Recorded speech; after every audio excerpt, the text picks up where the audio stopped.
après les fêtes de...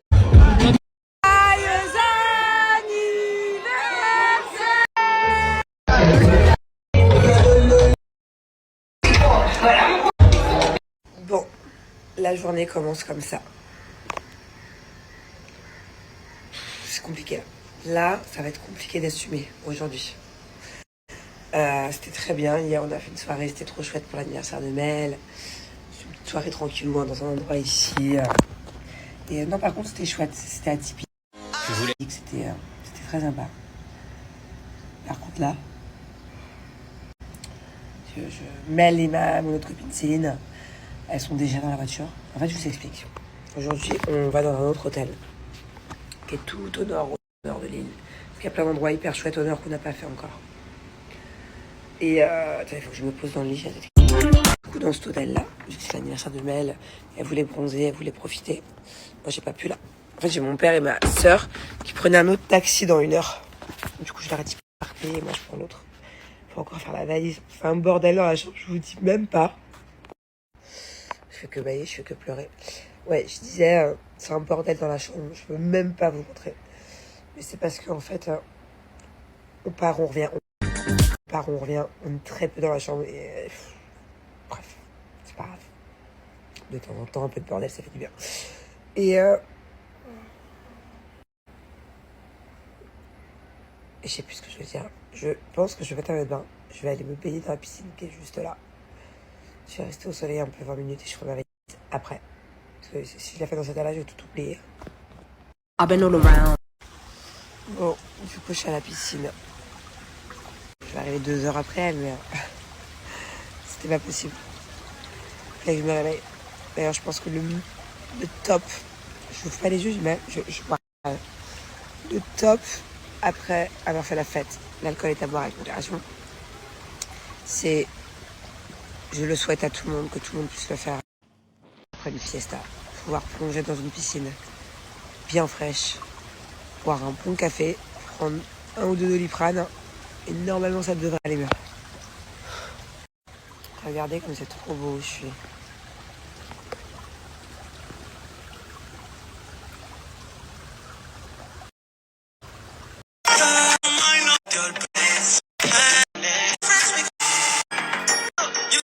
Ça y est, j'ai le visage tout propre. So my friend, I tell them, yesterday you was my bodyguard. Yeah. Like all the men or everyone come to speak to us, you tell them, no, bro. Say in your language. What did you say to them? Like, oh, my friend, hawataki tayari hawa wameolewa, like they. What does mean? Like wameolewa, they get married. Ah, ça, il a dit, à chaque fois il disait cette phrase-là, du coup en tanzanien. Il disait à tout le monde disait, mais ne venez pas, elles sont mariées, ne venez pas. Ils vous trouvent tout ce que vous voulez. Bon, ça y est, je suis dans le van, je récupère mon père, ma soeur, ils sont pas dans le même hôtel, ils sont un peu plus loin. Et son contact pour les personnes qui viennent à Zanzibar, parce qu'il est vraiment, pour le coup, exceptionnel. J'en ai eu plusieurs. Il est chill. Hier, c'était notre bodyguard. De nuit de plage, quoi. Et en fait, le problème, c'est que tu te fais trop aborder. Franchement, Zanzibar, je crois que c'est une destination un peu de... Est-ce que des gens célibataires qui cherchent... Les filles. Non, ma copine, elle est prise, ma copine, elle est prise. Ma copine qui disait, non, mon amie, elles sont mariées. Putain, on a pu danser. Donc voilà, si un jour vous cherchez un contact, un chauffeur top, et qui peut aussi vous aider si vous sortez le soir, qui peut... En toute sécurité, quoi.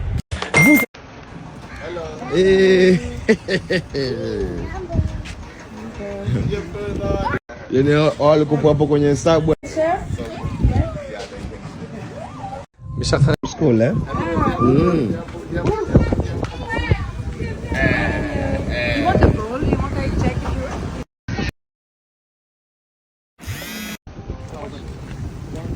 Non mais regardez, comme c'est incroyable. J'ai trop hâte de les rejoindre, j'ai trop hâte de dormir ici cette nuit. Hello, gueule de bois, bonjour. Qui est dans le mal ici? Qui est le plus dans le mal? Elle qui a eu l'étoile hier soir. Alors, du coup, on part, je sais plus ce que je veux dire. Du coup, on va visiter une plage, on va aller voir le coucher du soleil, tout ça. Et ça va être chouette. Mon père, je sais pas si on peut dire qu'il est chanceux ou si, au contraire, le pauvre, il est tout seul, c'est le seul garçon. Il est avec 5 filles. Alors au début, on était 3 filles déjà. Mel, ma sœur et moi. Après, il y a Céline qui nous a rejoints. Et là, on a rencontré une nouvelle copine. En fait, c'est la patronne de l'hôtel où on dort ce soir. Et elle est trop sympa. Du coup, on lui dit, viens avec nous ce soir. Vous hallucinez ici, genre... mais qui est cet homme pour être accompagné de 5 filles? Voilà, c'est très sympa. C'est une autre partie de l'île, en fait. On est en train de... C'est très, très...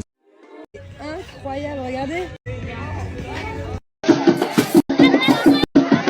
On en revient à hier. Comme je vous ai dit, à chaque fois, elle perd les choses. Je sais pas si je l'ai dit hier, moi je radote. Et bah, la dernière fois, c'était hier, elle a perdu son chargeur. Ok, elle a accusé l'autre hôtel où on était, que quelqu'un lui a pris et tout. Écoutez, quand elle l'a retrouvé genre sous un linge sur le lit. Non mais il faut quand même expliquer que je m'embrouille seule, j'ai jamais été embrouillée personne. Non. Mais vous savez, elle me dit clairement qu'il y a quelqu'un qui est rentré dans la chambre pour lui prendre son chargeur et que tu lui as remis. Oui. Genre en fait c'est quelqu'un. Il était parti. En tout cas, Et là écoutez, on change d'hôtel, elle arrive, elle me dit, il est où mon chargeur? Ça va pas recommencer. Comme vous le savez, moi je suis à Zanzibar, j'ai la chance d'être... Bon, je voulais papoter un peu avec vous. Aujourd'hui j'étais un peu tristounette ce soir parce qu'en fait, vous savez à quel point j'aime accompagner mes enfants au taekwondo. J'y vais vraiment plusieurs fois par semaine avec eux. Je lâche rien, je les encourage tout le temps. Et quand je les accompagne, ça me plaît de les regarder évoluer, quoi. C'est vraiment quelque chose qui me plaît de les voir évoluer dans ce sport.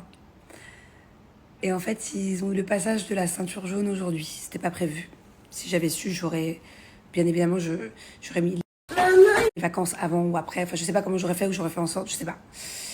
Je le savais pas. Donc, je l'ai su avant-hier. Donc, j'étais pas là. Donc, c'était un peu une très grande frustration et tristesse pour moi.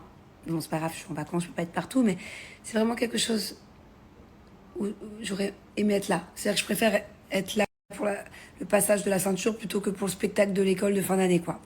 C'était vraiment quelque chose de symbolique et d'important pour moi, mais bon, c'est pas grave. Et là où je suis vraiment très triste, c'est, je vous jure, je peux pleurer. Je vais pas pleurer, mais je peux pleurer. C'est que Angelina a eu sa ceinture jaune et Thiago ne l'a pas eu. Alors dans son cœur de maman, quand on n'est pas là pour réconforter son petit bonhomme, pour l'encourager, pour lui faire reprendre confiance en lui, parce que je sais que forcément ça a dû être un coup dur pour lui et une très grosse perte de confiance en lui. Thiago, il est très sensible par rapport à ça, il perd très souvent confiance en lui. Et là, le fait qu'Angie l'ait eu et pas lui, c'est sa petite sœur, elle est moins douée que lui à la base. Il s'est beaucoup plus entraîné qu'elle, il a un level au-dessus. Déjà, c'est frustrant, mais alors encore quand c'est ta petite sœur et que c'est une fille et que toi t'es un garçon, que c'est compliqué. C'est compliqué, je suis pas là pour lui. Donc bon, je l'ai eu en FaceTime, on a un petit peu discuté, il était tout tristounet, il était pas bien. Donc on va remédier à tout ça quand je rentre dans pas longtemps en plus. Donc voilà, dans quelques jours. une semaine dans... Pour la peine. Pourquoi est-ce qu'Angelina a eu sa ceinture jaune et pas Thiago? Quelque chose que j'ai pas compris. En fait, Thiago, il avait un super bon niveau en taekwondo avant qu'on parte en France. On est parti en France pendant 4 semaines. Donc, il n'y a pas été pendant 4 semaines. Et Thiago avait un très très bon niveau. Mais vraiment impressionnant hein, pour seulement 2-3 mois de taekwondo. D'ailleurs, je vous postais souvent les vidéos, il faisait des coups de pied retournés, des trucs de fou. Et là, c'est vrai que je l'ai accompagné la semaine dernière. Et même moi, j'ai été... Ouais, je disais la semaine dernière d'ailleurs, je sais pas si vous vous souvenez, j'ai mis des petites vidéos où il a fait un combat sur... donc c'est des combats, c'est assez courant dans les cours de taekwondo. Et je sais pas si vous vous souvenez, mais il avait pris un mauvais coup, il avait saigné du nez. Et voilà, et bon, j'avais réussi à le remotiver, à retourner. Parce que comme je lui ai dit, quand on tombe de cheval, bah faut remonter tout de suite. C'est quoi l'expression, chérie? Quand faut monter tout de suite en selle, à cheval. Ouais. Enfin bon, bref. Donc, en tout cas, c'est peut-être ça qui l'a un peu, je sais pas, mais déjà pour ce cours-là, mercredi dernier, je trouvais qu'il était moins fort qu'au mois de décembre. Bon, il n'y a pas été pendant un mois, donc c'est peut-être le temps que ça revienne. Mais il y avait un vrai décalage, il y a un vrai décalage aussi dans la concentration. Parce que c'est très important au taekwondo d'être concentré, d'être très rigoureux. C'est un sport c'est une discipline qui apprend beaucoup plus que le combat. Et je l'ai trouvé changé, Thiago, la semaine dernière à ce cours-là. Hormis le coup qui s'est pris, hein, même avant. Et en fait, là, quand je vois les vidéos, parce que Julien et la nanny m'ont envoyé les vidéos du passage de la ceinture jaune, je vois que il n'est pas concentré, quoi. Il fait exprès de tomber par terre. Alors que c'était son passage. Alors est-ce qu'il était nerveux? Est-ce qu'il a voulu, je sais pas, prendre ça un peu à la rigolade parce qu'il avait peur de ce passage? C'était quelque chose de trop important pour lui. Je sais pas sa réaction, mais il n'a pas été sérieux aujourd'hui et du coup, il ne l'a pas eu et Angelina l'a eu. Alors que de base, Thiago la mérite fois 1000 parce que pour moi, il a largement le niveau d'une ceinture jaune depuis longtemps quand je compare aux autres petits garçons. Et du coup, je suis tellement déçue, je suis tellement triste pour lui. Genre, ça me... C'est bête, hein, c'est qu'une ceinture jaune, mais c'est pas facile. Parce que... Voilà, bon, je me dis que je suis loin et que j'aurais peut-être pu faire quelque chose, mais d'un autre côté, je vous assure que je suis sûre que si j'y avais été, Thiago aurait eu le même comportement parce qu'il l'a eu mercredi dernier avec moi. Utilisez la Il était moins sérieux, comme je vous disais, et je sais pas, dès qu'il me mettait un coup de pied, il faisait ton... Je sais pas. Donc là, je sais que ça aurait été pareil, donc le déroulé aurait été le même, il n'aurait pas eu sa ceinture jaune. J'aurais peut-être été là, du coup, pour le remotiver pour demain, parce qu'il repasse sa ceinture demain. Son maître lui a dit, écoute, si tu es sérieux pendant 1 heure de concentration demain, tu l'auras. À mon avis, il a voulu, voilà. Il n'était pas content, peut-être, le maître, j'étais pas là, et parce qu'il n'était pas concentré, mais dans mon cœur de maman, il doit être tellement triste ce soir. Le fait qu'il ait perdu confiance en lui comme ça, qu'il ait perdu goût au taekwondo, que sa sœur l'ait, que sa sœur, bon, je pense en général, elle est gentille, elle a pas dû le narguer, mais elle a dû être contente du coup de sa ceinture jaune. Et lui, je ressens à la distance un mal-être chez mon fils là, et ça me fait mal. Mais je vais m'occuper de lui et dès que je rentre là dans quelques jours, je vais passer des moments qu'avec lui. On va se concentrer sur ce taekwondo. Il aura la ceinture verte du coup. Peut-être que demain il aura la jaune, je serai pas là. Mais je bosserai avec lui sur la ceinture verte et il l'aura avant sa sœur. Voilà. Mais je sais pas comment les mamans me comprennent là, mais c'est